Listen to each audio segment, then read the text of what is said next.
ठीक है। देखिए, पहले वीडियो में आपको बताया गया था ऑर्डरिंग ऑफ सेंटेंसेस, ठीक है, पहली video.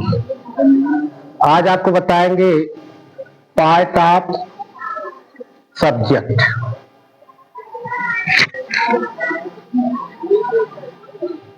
Part of subject.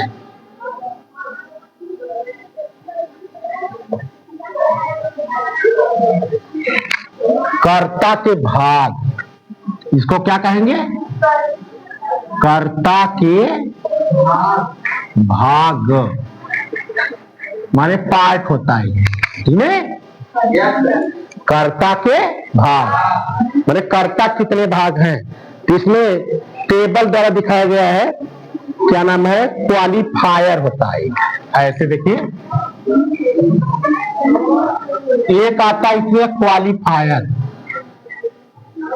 QUALIFIER,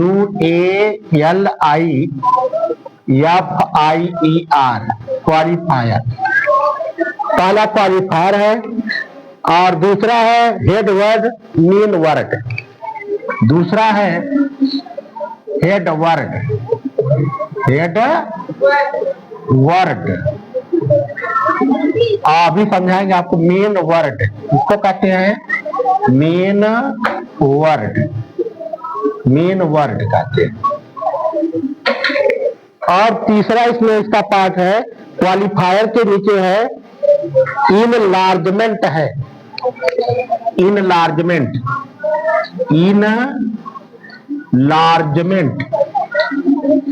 लार्जमेंट इसका है। फिर इसके बाद इसके पार्ट है डिटरमिनर। डिटर, उस वीडियो में आपको बताए थे डिटरमिनर के बारे में। डिटरमिनर पहली वीडियो हम बताए थे डिटरमिनर। और इसका भाग है, इसके डिटरमिनर में आता है एडजेक्टिव और एडजेक्टिव फ्रेज आता है। इसके आगे पढ़ाएंगे आपको एडजेक्टिव, एडजेक्टिव, एडजेक्टिव और एडजेक्टिव फ्रेज, एडजेक्टिव फ्रेज आता है। लिखना नहीं, अभी समझा रहे हैं। PHRASE फ्रेज है। इसके बाद है, क्या नाम है इसका, इसमें देखिए क्या नाम है, पहली वीडियो आप कर रहे थे पार्ट ऑफ सब्जेक्ट, कर्ता के भाग है। तो कर्ता के भाग में क्वालिफायर है। क्वालिफायर का मतलब होता है जो सब्जेक्ट की विशेषता बतलाता है, किसी भी तरह का सब्जेक्ट की। क्वालिफायर का मतलब जो सब्जेक्ट की विशेषता बतलाता है, ठीक है। जैसे द ब्लैक मैन, काला आदमी, द ब्लैक बर्ड, काली चिड़िया, ठीक है। द ग्रीन रैबिट, किसी जीव जंतु या किसी कर्ता की विशेषता बतलाने वाले शब्दों को क्वालिफायर कहते हैं। क्या कहते हैं? क्वालिफायर आता है, उसको इनलार्जमेंट कहते हैं। उसको क्या कहते हैं? इनलार्जमेंट का मतलब होता है जो कर्ता की विशेषता को जानता हो, ठीक है। और इसी में दूसरा इसका पार्ट हेड वर्ड है। हेड वर्ड माने होता है, नहीं कहते हेड आदमी, नहीं कहते ये हेड है, हेड ऑफ डिपार्टमेंट है, ये माने स्कूल के बहुत सबसे बड़े हैं। अपने बड़े सर स्कूल नहीं कहते बड़े सर, क्या कहते हो? बड़े सर कहते ना हो। बड़े सर का मतलब हेड वर्ड। हेड वर्ड यहाँ कौन है स्कूल का? बड़े सर है। मतलब कौन? रामनारायण सर, यही कहोगे तो नाम ले सकते हैं। श्रद्धा मतलब उसको, उसको रिस्पेक्टेड नाम ले सकते हैं, ठीक है। तो हेड वर्ड कौन है? रामनयन सर। कौन है? रामनयन। एक ही आदमी हेडवर्ड होगा, दो आदमी नहीं होंगे इसमें। दूसरा उसमें प्रिंसिपल होगा। तो हेडवर्ड का मतलब जो मेन होता है। अब इसमें आता है, देखो, डिटरमिनर। क्या आता है? डिटरमिनर का मतलब होता है जो इस बात को निश्चित करे कि ये चीज है तो है। जैसे कोई चीज है तो है, मतलब यह जैसे द बुक, ठीक है। द बुक होगा, the boy, the teacher, the वह बतलाता है कि ये डिटरमिनर है। ये क्या है? डिटरमिनर है। एडजेक्टिव विशेषण होता है। इसका मतलब क्या होता है? विशेषण। विशेषण का मतलब होता है जो कर्ता की विशेषता बताता है। जो किसकी विशेषता बताता है? कर्ता की। और एडजेक्टिव का मतलब, एडजेक्टिव फ्रेज का मतलब होता है जिसमें दो दो शब्द हो। अब इसमें देखो, तुमको एक उदाहरण दे रहे हैं। जैसे इसमें क्या नाम है बताया, तो दिन the old man standing in the corner laughs. इधर देखो, द ओल्ड मैन, क्या बात है? The old man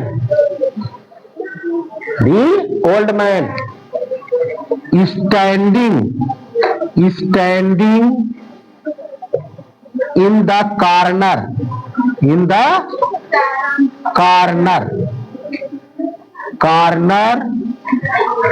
laughs, LAUGHS, laughs, ये वाक्य है। यहां पर देखो, the old man standing in the corner laughs। the old man, वह वृद्ध आदमी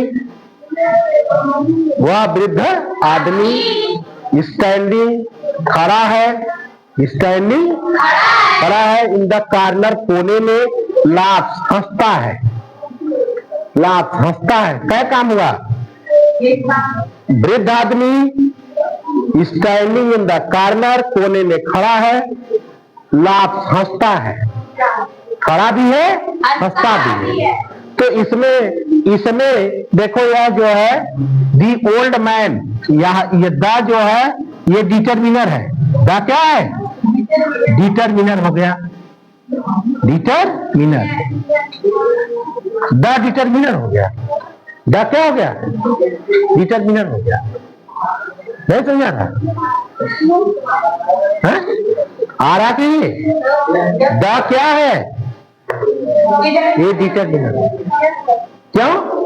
क्योंकि यह निश्चित करता है कि यह ओल्ड मैन को यह निश्चित करता है कि यह ओल्ड मैन है। यह क्या है? Old man. मतलब द अगर द नहीं रहेगा तो निश्चित नहीं होगा कि यह क्या चीज है, ठीक है। और द जो है कभी कभी आर्टिकल का काम करेगा, आर्टिकल का। ओल्ड मैन मान क्या हो? वृद्ध आदमी। ये हेडवर्ड है। ये क्या है? हेडवर्ड। ये क्या हो गया? हेडवर्ड हो गया, ठीक है। अब स्टैंडिंग इन द कॉर्नर, कोने में खड़ा है। स्टैंडिंग इन द कॉर्नर, कोने में खड़ा है, ठीक है। तो कोने में खड़ा है, ये एडजेक्टिव फ्रेज है। ये क्या है? एडजेक्टिव फ्रेज है। एडजेक्टिव फ्रेज हो गया ये। देखो, यहां से यहां तक एडजेक्टिव फ्रेज हो गया ये। Standing in the corner, laugh, हंसता है। हंसता है। तो इसके बाद यह प्रीडिकेट में आएगा। किसमें आएगा? प्रीडिकेट में आएगा। प्रीडिकेट माने क्या? जो लास्ट वाक्य का अंतिम भाग हो। वाक्य अंतिम भाग का प्रीडिकेट हो गया। ये देखो, एडजेक्टिव फ्रेज हो गया, हेडवर्ड हो गया, डिटरमिनर हो गया। कोई दिक्कत किसी को? अगर कोई दिक्कत है तो बताओ उसमें। इस तरह से यह रीऑर्डरिंग ऑफ द सेंटेंस हो गया, अलग अलग। बोर्ड की परीक्षा में देगा तो आपको केवल अलग अलग करना होगा। डिटरमिनर कौन है, हेडवर्ड कौन है, एडजेक्टिव कौन है, प्रेडिकेट कौन, तो अलग अलग आप लिख देंगे, नंबर आपको मिल जाएगा। ठीक है, अलग अलग लिखेंगे नंबर मिलेगा, लेकिन वाक्य को आपको समझना पड़ेगा। जैसे दूसरा वाक्य लिख रहे हैं, क्या नाम है, a fat girl sitting in the corner with. देखो, ए फैट गर्ल, फैट माने ये फैट गर्ल, गर्ल माने गर्ल, ये fat girl standing in the corner, in the corner. Laughs, हंसती है, LAUGHS। एक मोटी लड़की, एक मोटी लड़की, यह कोई निश्चित नहीं कि हो सकता, कोई मोटा हो सकता है, मोटा लड़का भी हो सकता है, मोटा आदमी हो सकता है कि नहीं, मतलब किसी पर वो वाक्य बन सकता है। ए फैट गर्ल, एक मोटी लड़की, स्टैंडिंग इन द कॉर्नर, कोने में खड़ी है। लाफ माने क्या, हंसती है, क्या करती है, हंसती है ना। तो यहाँ देखो, यहाँ पे ये फैट गर्ल यहां से यहां तक ये हेड वर्ड हो गया। ये क्या हो गया, हेड वर्ड हो गया, ये यहां से यहां तक हो गया, ये फैट गर्ल था। और ए इसमें निकालोगे, जब ए निकालोगे तो डिटरमिनर हो जाएगा, डिटरमिनर हो जाएगा, ये डिटरमिनर हो गया। और standing in the corner, laughs, standing in the corner यहां से यहां तक ये एडजेक्टिव फ्रेज हो जाएगा। ये क्या हो जाएगा, एडजेक्टिव फ्रेज, एडजेक्टिव फ्रेज हो जाएगा। और ये जो बचा लाफ्स जो है प्रीडिकेट हो जाएगा, प्रीडिकेट हो जाएगा। जितना मैं बताता हूं, अगर उतना सुनोगे,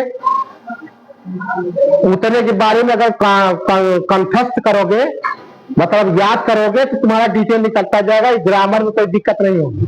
यही से इसकी नींव पड़ती है, how to talk good English with a man whether we lives in college और not live college. When our education bill will be finished, we will go other part of India. हम भारत के किसी कोने में जा सकते हैं। And we enjoy the speaking good English. कैसे इंग्लिश बोलना है आप सीखे रहेंगे तो आपको अच्छा उसका फायदा मिलेगा। ठीक है,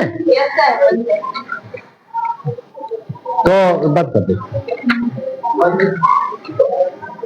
यहां तक बताया ना।